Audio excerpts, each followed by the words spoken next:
నమస్తే. అమావాస్య ప్రతి నెలలో వస్తుంటుంది.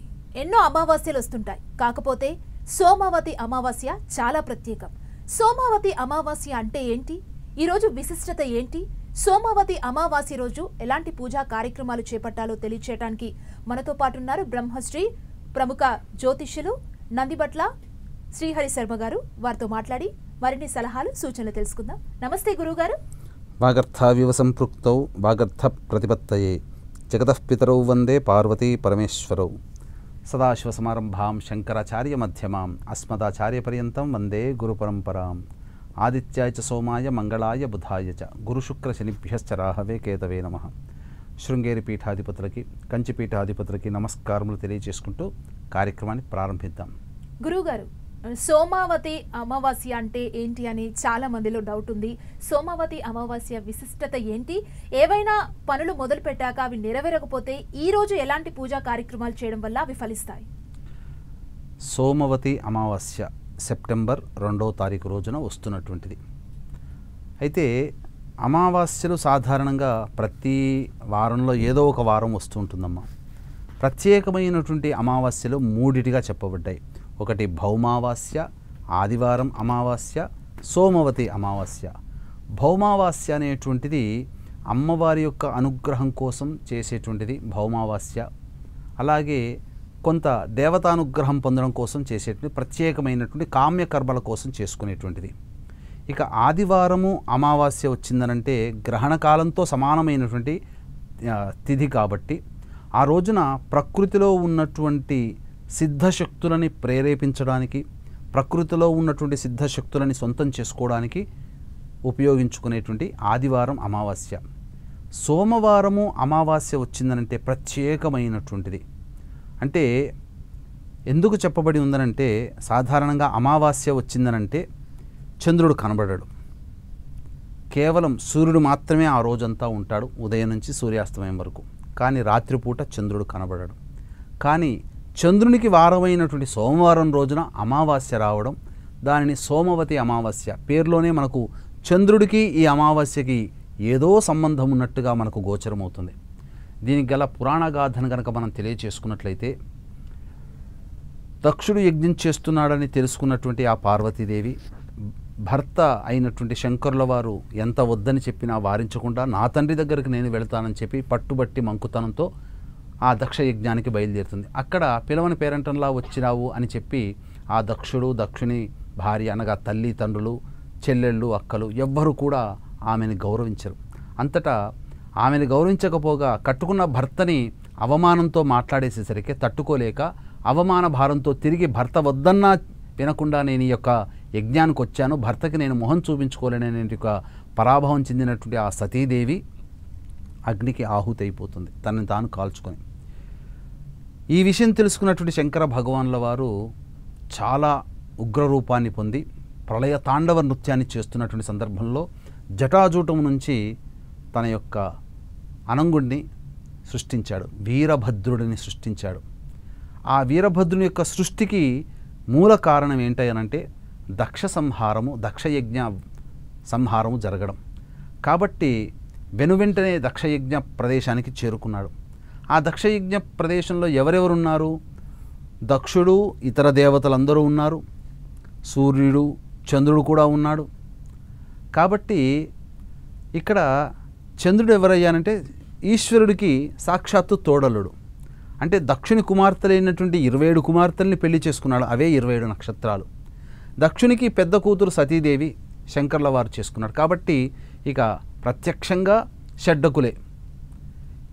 ఇక గమనించుకున్నట్లయితే ఆ యొక్క చంద్రుడు కూడా ఈ యొక్క దక్షయజ్ఞంలో ఈశ్వరుని బాట కంటే దక్షుని బాట మీద నిలిచాడు. కాబట్టి ఒళ్ళంతా హడలిపోయేటట్టు, వ్రణాలయ్యేటట్లు దెబ్బలతో హింసించాడు ఈ వీరభద్రుడు. ఆ హింసలకి తట్టుకోలేక, ఆ శరీర బాధలకు తట్టుకోలేక ఈశ్వరుణ్ణి శరణుజొచ్చాడు. ఇక్కడ ఒక చిన్న విషయం చెప్తానమ్మా. అదే యజ్ఞంలో సూర్య భగవానుల వారు కూడా ఉన్నారు, సూర్యచంద్రుడు ఉన్నారని చెప్పాను కదా. ఆ సూర్యుణ్ణి ఆ యొక్క గదతో కొడితే ఈ పండ్లన్నీ రాలిపోతాయి. అందుకే సూర్య భగవానికి పండ్లు ఉండవు. అందుకనే అతనికి నైవేద్యంగా బెల్లం పాయసం అనగా వండినటువంటి నైవేద్యమే పెడుతుంటాం. ఆ రోజున ఆ దక్షయజ్ఞంలో ఆ రోజున వీరభద్రుల వారు గదతో ఆ యొక్క ఆయుధంతో పండ్లని కొట్టిన కారణం చేత పండ్లు తొలగిపోయాయి. ఇక విషయానికి వద్దాం. ఈ శంకరుల వారిని శరణుజొచ్చినటువంటి ఆ చంద్రుడు వేడుకున్నాడు, వేణోళ్ళ వేడుకున్నాడు, నీకు నా సాక్షాత్తు తోడలుని కదా, నన్ను రక్షించవచ్చు కదా అని అంటే, నేను సృష్టించినటువంటి వీరభద్రునికి ఇచ్చినటువంటి కార్యము అతను ఆ కార్యాన్ని నెరవేర్చాడు. అయినా నీవు నన్ను శరణుజొచ్చావు కాబట్టి వచ్చే అమావాస్య రోజున నన్ను అర్చించు, నన్ను పూజించు, తద్వారా నీకున్నటువంటి శరీర రుగ్మతలు, నీకున్నటువంటి ఇబ్బందులన్నీ కూడాను తొలగిపోతాయని చెప్తాడు. అంతటా చంద్రుడు ఆ వచ్చేటువంటి అమావాస్య రోజున ఈశ్వరుణ్ణి భక్తితో మనసారా అర్చించాడు. ఆ అర్చించిన రోజే అమావాస్య, ఆ రోజు సోమవారం. కాబట్టి ఆ రోజు నుంచి సోమవతి అమావాస్య అనేటువంటి ఒక నానుడితో మనకు ప్రాచుర్యంలోకి వచ్చింది. కాబట్టి ఇక్కడ చంద్రుడు తనకు కలిగినటువంటి ఇబ్బందుల్ని తొలగించుకోవడం కోసం ఈశ్వరుని ఆరాధన చేశాడు. కాబట్టి ఆ ఈశ్వరుని యొక్క అనుగ్రహం కోసం ఈ రోజున ఎవరైతే, అనగా సోమవతి అమావాస్య సెప్టెంబర్ 2వ తారీఖు రోజున వచ్చింది కాబట్టి ఎవరైతే ఆ యొక్క ఈశ్వరుణ్ణి మనసారా భక్తితో అర్చిస్తారో వారికి కలిగినటువంటి సమస్తమైనటువంటి ఈతి బాధలన్నీ తొలగిపోతాయని చెప్పి మనకు శాస్త్రవచనం. కాబట్టి వీక్షించేటువంటి 10 టీవీ ప్రేక్షకులు కూడా ఆ రోజున అమావాస్య అంటేనే అమ్మవారికి బాగా ఇష్టమైనటువంటి తిథి. అందున సూర్యుడు, ప్రత్యక్ష భగవానుడు సూర్యుడు అధిపతిగా ఉండేటువంటి రోజు కాబట్టి మనకు అమావాస్య అంటే మన దక్షిణాది ప్రాంతంలో తెలుగువారికి చాలా భయం వేస్తుంటుంది. దాన్ని ఒక బూచిగా చూపుతారు. పౌర్ణమి అంటే చాలా గొప్పగా భావిస్తాం. కానీ సూర్యమానాన్ని పాటించే తమిళులకి, మహారాష్ట్రలోని కొన్ని ప్రాంతాల వారికి, కేరళ వారికి అద్భుతమైనటువంటి రోజు. ఆ రోజు పండుగ వాతావరణంగా ఉంటుంది. కాబట్టి ఆ సూర్యునికి సంబంధించినటువంటి అమావాస్య రోజున ఎవరైతే దేవతా ఆరాధన చేస్తారో వారికి ప్రత్యక్ష నారాయణుడు ఆ యొక్క దేవతా ఖాతాలో వేస్తాడు. తద్వారా ఆ దేవతానుగ్రహాన్ని మనం పొందుతాం. కాబట్టి ఏ సమస్యకైనా 2 పరిహారాలు, దైవ పరిహారాలు, మానవ పరిహారాలు. దైవ పరిహారాల్లో భాగంగా ఆ రోజున సోమవతి అమావాస్య అలభ్య పుణ్యతిథి, మరియు ఈ సంవత్సరంలో మళ్ళీ సోమవతి అమావాస్య లేదు. ఇదే ఆఖరి సోమవతి అమావాస్య. సంవత్సరానికి 1, 2 ఇటువంటి సోమవతి అమావాస్యలు వస్తాయి. కాబట్టి అత్యంత దుర్లభమైనటువంటి అలభ్య పుణ్యతిథి అయినటువంటి సోమవతి అమావాస్య రోజున అమ్మవారి యొక్క అనుగ్రహం అందరికీ అందించాలనేటువంటి సదుద్దేశంతో వారాహి హోమము, అలాగే ప్రత్యంగిర హోమము, బగళాముఖి హోమము మరియు రాజశ్యామల హోమాలు, ఈ 4 హోమాలు సూర్యాస్తమయం తర్వాత ఈ యొక్క హోమాది కార్యక్రమం మా పీఠం ఆధ్వర్యంలో జరపబడతాయి. కేవలం పర్ హెడ్ 1500 రూపాయలకి చేయించడం జరుగుతుంది. అవకాశం ఉన్నవాళ్ళు సాయంత్రం 4 లోపల ఎవరైనా కానీ తమ గోత్రనామాలు నమోదు చేసుకోవచ్చు. ఇక ఆ రోజున ఎటువంటి పరిహారాలు పాటించాలి మానవ పరిహారాల్లో భాగంగా అన్నప్పుడు, ఆ రోజున వీక్షించేటువంటి 10 టీవీ ప్రేక్షకులు కూడా జాగ్రత్తగా గమనించండి. ఆ రోజున విష్ణు ఆరాధన చేసిన అంతే ఫలితం కలుగుతుంది. కాబట్టి రావి చెట్టు చుట్టూ కూడా మీరు నల్లటి దారాన్ని తీసుకొని వెళ్ళండి. రావి చెట్టు చుట్టూ నారాయణాయ నమః అంటూ 27 ప్రదక్షిణలు, ఆ యొక్క 27 చుట్లు ఆ రావి చెట్టు చుట్టూ చుట్టాలి. ఆ చుట్టుకుంటూ నారాయణాయ నమః, నారాయణాయ నమః అనుకుంటూ 27 చుట్లు చుట్టిన తరువాత మీ యొక్క సంకల్పం ఆ రావి చెట్టు కింద కూర్చొని సంకల్పం చెప్పుకోండి. ఏ కార్యక్రమం, ఏ యొక్క ప్రయత్నంలో మాకు ఇబ్బందులు కలుగుతున్నాయో ఆ ప్రయత్నంలో తొలగిపోవాలి, ఆ బాధలు తొలగిపోవాలని చెప్పి సంకల్పం చెప్పుకొని తూర్పు వైపున ఫేస్ పెట్టి విష్ణు అష్టోత్తరం 3 సార్లు కానీ, విష్ణు సహస్రనామ పారాయణం కానీ చేయండి. అక్కడ ఆ యొక్క మట్టి ప్రమిదలో కానీ లేదా ఏదైనా దీపపు ప్రమిదలో ఆవు నేతితో దీపారాధన చేసి వెనక్కి తిరిగి చూడకుండా ఇంటికి వచ్చేయండి. ఇక శివాలయంలో మీరు గంధముతో మరియు దర్భలు దొరుకుతాయి. పచారీ షాపుల్లో, పూజా స్టోర్లో ఉంటాయి. ఆ దర్భలని మీరు ఒక కలశంలో వేసి ఆ కలశంలో ఉన్నటువంటి నీటితో ఆ దర్భల్ని కలశం నిండా నీళ్లు నింపి అందులో దర్భలు వేసి ఆ దర్భలతో కూడినటువంటి జలోదకాన్ని మీరు ఈశ్వరునికి అభిషేకం జరిపించండి. గంధము నీళ్లతో అభిషేకం జరిపించండి. ఈ విధంగా చేసినట్లయితే ఆ రోజున మాత్రమే చేయాల్సినటువంటి పరిహారం అభిషేకము దూర్వాదుకం అనగా ఈ యొక్క గరికతోనైనా కానీ చేయవచ్చు, గరికలనైనా కానీ ఈ కలశంలో వేసి ఆ నీటితో చేయొచ్చు, ఏది దర్భలు దొరకని పక్షంలో. ఈ విధంగా చేసినట్లయితే విష్ణు అనుగ్రహం కోసం ఉదయాన్నే ఏ విధంగా కానీ రావి చెట్టుకు చేస్తారు. అలాగే శివాలయంలో చెప్పినటువంటి పరిహారం చేయండి. తప్పకుండా మీకు ఎందుకనంటే సోమవతి అమావాస్య రోజున చేసినటువంటి ఏ పరిహారమైనా 1000 రెట్ల ఫలితాన్ని ఇస్తుంది. కాబట్టి తప్పకుండా మీకు మంచి జరుగుతుంది, మీ యొక్క సంకల్పం నెరవేరుతుంది. శివానుగ్రహం వల్ల మీ సంకల్పంలో కదలిక వస్తుంది, విష్ణు అనుగ్రహంతో మీ యొక్క సంకల్పం పూర్తి అవుతుంది అని చెప్పడంలో ఏమాత్రం సందేహం లేదు. గురుగారు, సోమావతి అమావాస్య చాలా ప్రత్యేకం, విశిష్టమని చెబుతున్నారు. ఈరోజు పితృదేవతలకు ఎలాంటి పూజా కార్యక్రమాలు చేస్తే వారి అనుగ్రహం పొందొచ్చు? సహజంగానమ్మ అమావాస్య అంటేనే పితృదేవతల కోసం ప్రత్యేకంగా నియమింపబడినటువంటి అమావాస్య తిథి పితృదేవతలకి. ఎందుకంటే నవగ్రహాలలో పితృకారకుడు సూర్య భగవానుడు. ఒక్క సూర్య భగవానుడే సంపూర్ణంగా ఉన్నటువంటి రోజున ఆ యొక్క అమావాస్య. కాబట్టి పితృదేవతలకి సంబంధించినటువంటి అమావాస్య తిథిగా చెప్పబడి ఉంది.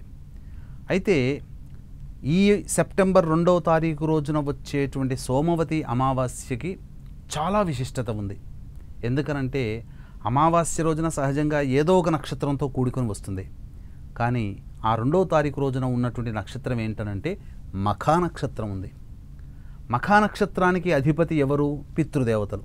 అంటే అమావాస్యనే పితృదేవతకి సంబంధించినటువంటి తిథి అయితే ఆ రోజున ఉన్నటువంటి మఖా నక్షత్రం కూడా పితృదేవతలు అధిపతులుగా ఉన్నటువంటి నక్షత్రము. కాబట్టి ఆ రోజున ఖచ్చితంగా వీక్షించేటువంటి 10 టీవీ ప్రేక్షకులు ఎన్నడూ చేసినా చెయ్యకపోయినా ఈ యొక్క మఖా నక్షత్రం రోజున మీరు తప్పకుండా మీ పితృదేవత ఆరాధనని మీరు చేయండి. ఖచ్చితంగా దేవతలు వరమియ్యాలంటే మనం పూజ చేయాలేమో, పితృదేవతలకి మనం మన కడుపున పుట్టినటువంటి అనగా వాళ్ళ కడుపున పుట్టిన మనము చేసేటువంటిది. అక్కడి వీక్షించేటువంటి ప్రేక్షకులు గుర్తుపెట్టుకోండి, తల్లిదండ్రుల యొక్క సేవ అనిర్వచనీయమైనటువంటిది. తల్లిదండ్రుల యొక్క రుణాన్ని మనం ఏ రకంగానూ తీర్చుకోలేము. నవమాసాలు కని పెంచి పోషిస్తుంది తల్లి, పోషిస్తాడు తండ్రి. మనము ఒక విషయం ఇక్కడ గమనించుకోవాలి. ఎందుకంటే కనువిప్పు కలగాలి. ఈ రోజున గతించినటువంటి తల్లిదండ్రులకి సంబంధించినటువంటి కార్యక్రమాలు చేయాలంటే మనసు రావట్లేదు. వేలకు వేలు పబ్బుల్లో ఎంజాయ్ చేస్తూ ఇంకా ఎంజాయ్మెంట్ కార్యక్రమాలకి, తాగడాలకి, తినడాలకి ఏ రకంగానూ ఖర్చు పెడుతున్నారు. కానీ తల్లిదండ్రులకి, గతించిన తల్లిదండ్రుల కోసం చేయడానికి మనసు రావట్లేదు ఈ రోజున. కానీ దేవతలైనా కానీ అడిగితే వరమిస్తారేమో, కానీ పితృదేవతలు అడగకుండానే అన్నీ చేస్తూ ఉంటుంటారు. అంటే తల్లి మోసేటువంటి గర్భము అంత ఆషామాషిది కాదండి. ఒక 2 కిలోల బాటుకు మనం నడుము కట్టుకొని 10 రోజులు ఉండగలుగుతామా? అటువంటిది తల్లి 6-7 కిలోలు దాదాపుగా 9 నెలలు మోస్తుంది అట్లా కడుపుకి. కానీ ఏనాడు బాధపడదు. నా బిడ్డ బయటికి రావాలి, ఆనందంగా ఆరోగ్యంగా పెరగాలని. మలమూత్రాదులు మనం కడుక్కునేంతవరకు తల్లి కడిగి సేవ చేస్తుంది. ఆ సేవని మనం ఏ విధంగా రుణం తీర్చుకుంటాం? తాను తినకపోయినా నా పిల్లలు తినాలని ఇంట్లో తెచ్చుకున్నటువంటి వస్తువులన్నీ కూడా ఆ పిల్లలకి పెంచి పోషిస్తుంది. తన కోసం పెట్టుకున్నటువంటి ఖర్చుల్ని పిల్లల ఆనందంగా నాకు ఈ వస్తువు కావాలనంటే ఆ డబ్బులు పోపుల డబ్బాలో దాచుకున్న డబ్బుల్ని తీసిస్తుంది. ఇక తండ్రి గురించి అని అంటారా? తండ్రి గురించి మనం చెప్పాల్సినటువంటి మాటే లేదమ్మా. తల్లి సేవ కనబడుతుంది, తండ్రి ప్రేమ కనబడదు. ఎందుకంటే ప్రేమిస్తుంది తల్లి, సేవ చేస్తుంది. కానీ అన్ని సమయానికి అనుకూలంగా సమకూర్చేవాడు తండ్రి. నాకు ఈ వస్తువు కావాలి నాన్న, నాకు బైక్ కావాలి నాన్న, నాకు మొబైల్ కావాలి నాన్న, అందులో ఐఫోన్ కావాలి నాన్న అంటే తీసుకొచ్చి ఇస్తాడు తండ్రి. అప్పు చేశాడా, కష్టపడ్డాడా, ఇంకేదైనా చేశాడా అని చెప్పి పిల్లలు ఆలోచించరు. కానీ తండ్రి కూడా ఎంతటి అప్పునైనా చేసైనా కానీ పిల్లల యొక్క సంతోషం కళ్ళల్లో చూడాలి. నా పిల్లలకి నేను కాకపోతే ఎవరిస్తారనే భావనతో ఆ తండ్రి ఆ కొడుకుల కోసం సేవ చేస్తాడు. మరి ఆ సేవని రుణం ఎలా తీర్చుకుంటావు? తల్లిదండ్రులు ఎంతటి గొప్పవాళ్ళంటే కొడుకు లక్షలు సంపాదిస్తున్నా, కూతుళ్ళు లక్షలు సంపాదిస్తున్నా, నేను పెట్టాను, వాళ్ళని పెంచి పోషించాను కాబట్టి వాళ్ళు నాకు మళ్ళీ రిటర్న్ గిఫ్ట్ ఇవ్వాలని చెప్పి ఏనాడు కూడా పలానా చోటికి వెళితే నాకు 10,000 కావాలరా అని చెప్పి తండ్రి బిడ్డని అడగడు. తాను సంపాదించి దాచుకున్న సొమ్ములోనైనా, తనకొచ్చే పెన్షన్లోనైనా కానీ తన భార్యకి సంబంధించిన ఖర్చులని ఎల్లదీసుకుంటాడు తప్ప దేహి అని చెప్పి ఎప్పుడు కూడా పిల్లల్ని అడగడు. మరి అటువంటి తల్లిదండ్రుల రుణాన్ని తీర్చుకునేటువంటి భాగ్యం ఎలా దొరుకుతుంది? నీవు అనగా వీక్షించేటువంటి ప్రేక్షకుల్లో మనము బ్రతికి ఉండగా తల్లిదండ్రుల రుణాన్ని ఆ తల్లిదండ్రులు బ్రతికుండగా కూడా తీర్చుకోలేరు. కానీ మనం బ్రతికుండగా ఆ తల్లిదండ్రుల రుణాన్ని ఎలా తీర్చుకోవాలంటే ఆ తల్లిదండ్రులు మరణించిన తర్వాత వాళ్ళు మరణించిన తిథి రోజున చేసుకునేటువంటి యొక్క పుణ్య కార్యక్రమాలు, పితృ కార్యక్రమాలు, తద్వారా వాళ్ళ రుణాన్ని తీర్చుకోవాలి. కాబట్టి ఈ సోమవతి అమావాస్య రోజున మఖా నక్షత్రము, పితృదేవత నక్షత్రము, పితృదేవత తిథి అయినటువంటి అమావాస్య కూడా కలిసి వచ్చింది కాబట్టి అలభ్య పుణ్యతిథి. ఇటువంటి సోమవతి అమావాస్య మఖా నక్షత్రంతో రావడం అత్యంత దుర్లభం కాబట్టి ఆ రోజున గతించినటువంటి మీ యొక్క తల్లిదండ్రుల ఫోటోలకి చక్కగా కడిగి శుభ్రం చేసి బొట్టు పెట్టి దక్షిణం వైపున పెట్టాలి. అనగా ఉత్తరం వైపు ఫేస్ చూస్తుంది ఆ ఫోటో. దక్షిణం వైపు పెట్టి అక్కడ దీపారాధన చేసి అగరబత్తి వెలిగించి తర్వాత చాలామంది చేసేది ఏంటంటే వాళ్ళకి ఇష్టమైన పదార్థాలని వండిపెట్టి తర్వాత వాళ్ళు తింటారు. అది కాదు చేయాల్సింది. ఫోటో ఏం కాదు, తినదు కదా. కాబట్టి ఆ ఫోటో దగ్గర దీపారాధన అగరబత్తి చేసిన తర్వాత అప్పుడు బ్రాహ్మణుని పిలిపించుకోవాలి. బ్రాహ్మణుని పిలిపించుకొని ప్రతి వీక్షించేటువంటి ప్రేక్షకులు, 10 టీవీ ప్రేక్షకులు గమనించాల్సింది ఏంటంటే పిండ ప్రదానం చేసే అర్హత ప్రతి కులానికి ఉంది. అంటే చేసే విధానంలో తేడా ఉండవచ్చు. యజ్ఞోపవీత ధారణ కలిగినటువంటి కుటుంబాల్లో అన్నంతో చేసినటువంటి పిండ ప్రదానం చేయాలి. యజ్ఞోపవీత ధారణ లేనటువంటి వాళ్ళు బియ్యపిండితో కానీ, అలాగే బియ్యపిండితో కానీ, గోధుమ పిండితో కానీ, యవల పిండితో కానీ పిండ ప్రదానాలు పెట్టాలి. పిండ ప్రదానం చేసిన తర్వాత తదనంతరం నువ్వులు నీళ్లు కలిపినటువంటి వాటితో తర్పణాలు వదలాలి. బ్రాహ్మణుని ద్వారా పిలిపించుకొని బ్రాహ్మణుని యొక్క మంత్రం చెబుతుండగా తర్పణాలు వదలాలి. తదనంతరం ఈ యొక్క బ్రాహ్మణుడు ఇంట్లో భోజనం చేయడు కాబట్టి బ్రాహ్మణుని కుటుంబానికి ఆ రోజున అవసరమయ్యేటువంటి పప్పు, కాయగూరలు అవన్నీ కూడాను కొనుగోలు చేసి వీలైతే వస్త్రము దానం చేసి తగు దక్షిణ ఇచ్చి ఆ బ్రాహ్మణుని సంతోషపెట్టాలి. ఈ విధంగా పితృ కార్యక్రమాలు చేయాలి. అయితే వీక్షించేటువంటి ప్రేక్షకుల్లో చాలా పల్లెటూళ్ళలో, కుగ్రామాల్లో ఉంటుంటారు. ఎందుకంటే మన కార్యక్రమాన్ని అనేక ప్రాంతాల్లో చూసేవాళ్ళు ఉంటారు. అన్ని ప్రాంతాల్లో బ్రాహ్మణుడు లభ్యమవుతాడా? లభ్యం కాడు. మరి అటువంటప్పుడు ఏం చేయాలి? బ్రాహ్మణుడు లభ్యం కానప్పుడు మా తల్లిదండ్రులు అంటే నాకు ప్రేమ అండి, చేసుకోవాలనే శక్తి ఉంది, లేదా మన ఈ కార్యక్రమం చేసిన తర్వాత బుద్ధి తెచ్చుకొని తల్లిదండ్రులకు ఏనాడు కూడా మనస్సున ఆలోచించిన వాడు మన కార్యక్రమం చూసిన 1-2 కుటుంబాల వాళ్ళైనా కానీ పరివర్తన చెందితే ధన్యులమై మన 10 టీవీ కార్యక్రమ ప్రయోజనం అయినట్టే లెక్క. కాబట్టి బుద్ధి తెచ్చుకున్నటువంటి వాళ్ళైనా మాకు సమయానికి బ్రాహ్మణుడు లేడు కదా ఎలా అని అన్నప్పుడు అప్పుడు మధ్యాహ్నం 12 to 1 గంట మధ్యలో అపరాహ్న కాలం ప్రారంభమవుతుంది. కాబట్టి ఆ అపరాహ్న కాలం ప్రారంభం కాగానే దక్షిణం వైపు ఫేస్ పెట్టి ఒక ప్లేటు, ఒక చెంబు, ఆ చెంబులో నల్ల నువ్వులు వేసి, నీళ్లు వేసుకున్న తర్వాత నల్ల నువ్వులు వేసి, అప్పుడు మీ కుటుంబంలో మీ తండ్రి గారి వైపు చనిపోయిన 7 తరాలు, తల్లి గారి వైపు చనిపోయిన 3 తరాలు, మీరు ఇవన్నీ కూడాను పేర్లు తెచ్చుకొని ఆ పేర్లు చదువుతూ చివరన ఆ నీళ్లు ఈ అరచేతిలో పోసుకున్న తర్వాత ఈ యొక్క బొటనవేలి గుండా ఈ నీళ్లు పోవాలి. బొటనవేలి గుండా నీళ్లు పోతే అప్పుడు తర్పణం, ఈ పితృ తర్పణం ఈ వేలుతో చేయాలి. కాబట్టి అరచేతిలో వేసుకొని ఈ విధంగా తర్పణం ఆ పేరు చదువుతూ తర్పయామి. ఉదాహరణకి తండ్రి గారి పేరు వెంకటేష్ అనుకోండి. మా తండ్రి గారు వెంకటేష్, మీ గోత్రం చెప్పుకొని వెంకటేష్ తర్పయామి అంటూ 3 సార్లు తర్పణం వదిలేస్తే సరిపోతుంది. ఈ విధంగా పితృ కార్యక్రమం చేసినట్లయితే, ఎందుకనంటే అమావాస్య రోజున మన ఇంటి గుమ్మం దగ్గర ఆ పితృదేవతలు ఎదురు చూస్తారట. మన వంశంలోని వారసులు ఆ రోజున వారు పెట్టేటువంటి పిండ ప్రదానము, తర్పణాలు వచ్చిన తర్వాత ఆ యొక్క శక్తిని తీసుకొని మళ్ళీ వాళ్ళ లోకానికి వెళ్ళిపోతారు. అందుకనే ఆకలి దప్పులు తీరుతాయి. ఆకలి అనంటే మనకు భోజనం, దప్పిక అంటే దాహం వేసేది. మనలాగానే మరణించినటువంటి పితృదేవతల ఆత్మలకి ఆకలి దప్పులు ఉంటాయమ్మ. ఆ ఆకలి దప్పులు చేసేటువంటిది పిండ ప్రదానం, తర్పణాల వల్లనే తీరుతాయి. అయితే ఇక్కడ వీక్షించేటువంటి 10 టీవీ ప్రేక్షకులు కూడా చాలామందికి సంవత్సరంలో ఒక్కసారి చేస్తే సంవత్సరమంతా ఆ పితృదేవతలకి ఎలా వెళుతుంది, ఒకరోజు చేస్తే సరిపోతుందా అని చెప్పి మన కాలానికి ఉన్నటువంటి లెక్కలో వేసుకుంటారు. మన కాలం సంవత్సరం అంటే 365 రోజులు, అంటే 6 నెలలు వాళ్ళకిలో, వాళ్ళ పితృలోకంలో 6 నెలలు వాళ్ళకి ఒక పగలు, 6 నెలలు ఒక రాత్రి. వాళ్ళకి ఒక రోజు మనకు ఈజ్ ఈక్వల్ టు మనకు 365 రోజులు మన కాలానికి. కాబట్టి ఒకరోజు మనం పిండ ప్రదానం తర్పణం చేస్తే వాళ్ళకి, అనగా సంవత్సరంలో ఒకరోజు చేస్తే ఆ సంవత్సరం అంతా ఒకరోజు కింద వాళ్ళకి క్యాల్కులేషన్, కాబట్టి వాళ్ళకి వెళుతుంది.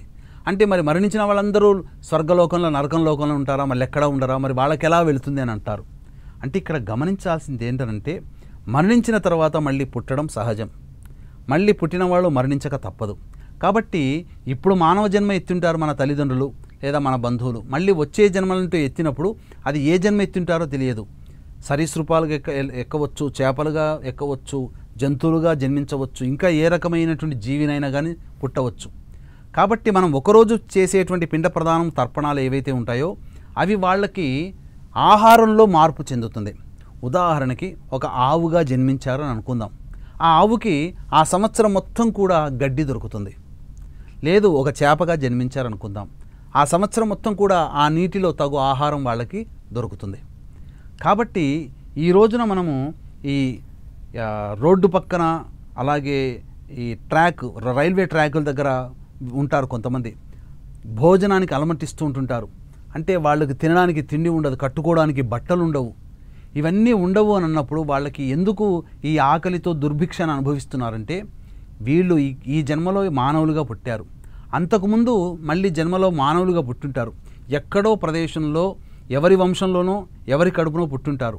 వాళ్ళని కన్న వాళ్ళు వారసులు ఎవరైతే ఉన్నారో వాళ్ళు పిండ ప్రదానాలు చేయలేకపోవడం, తర్పణాది కార్యక్రమాలు చేయలేకపోవడం వల్ల వాళ్లకు జన్మ ఎత్తి ఆ యొక్క ఆహారాన్ని వాళ్ళ వంశంలో ఉన్నవాళ్ళు పిండ ప్రదానం చేయలేకపోవడం వల్ల ఈ యొక్క జన్మలో వాళ్ళకి సంవత్సరం పొడుగుతా కాదు ప్రతిరోజు అన్నం దొరకదు, ఆకలితో దుర్భిక్షంతో అలమటిస్తున్నారు.